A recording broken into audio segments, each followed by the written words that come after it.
Bienvenue à la caserne du bataillon de marine, siège actuel du Tercio de Armada et du Tercio del Sur. Le cuartel de San Carlos est la deuxième plus ancienne caserne occupée et active en permanence en Espagne. La salle historique, cuartel de Batalón, a pour vocation de préserver le patrimoine des unités du corps qui ont servi dans cette caserne depuis avril 1794, dans laquelle 77 jeunes bataillons étaient autorisés à séjourner à ce jour.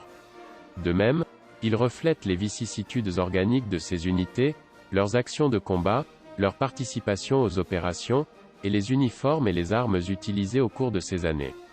La place qu'occupe cette salle faisait à l'origine partie d'un dortoir d'une des compagnies des bataillons de marine.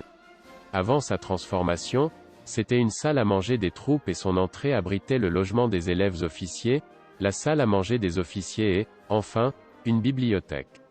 La salle se compose de 3 espaces différents, la salle d'histoire de la caserne, la salle principale et la bibliothèque.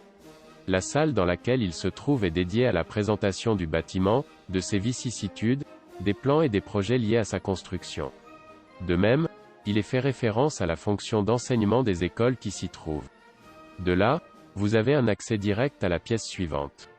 La salle principale contient l'exposition permanente, répartie dans les 2 couloirs et dans les arcades centrales. L'exposition est présentée par ordre chronologique et par contenu thématique.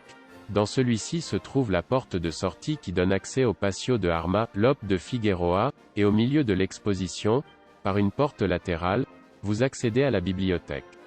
Enfin, la bibliothèque. Dans les meubles d'étagère d'origine, la bibliothèque historique du 1er régiment est conservée.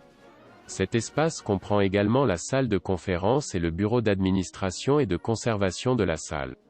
Habituellement, comme il s'agit d'un espace de travail, cette salle est hors du circuit de visite. La visite dans cette salle se fait dans le sens inverse des aiguilles de l'horloge.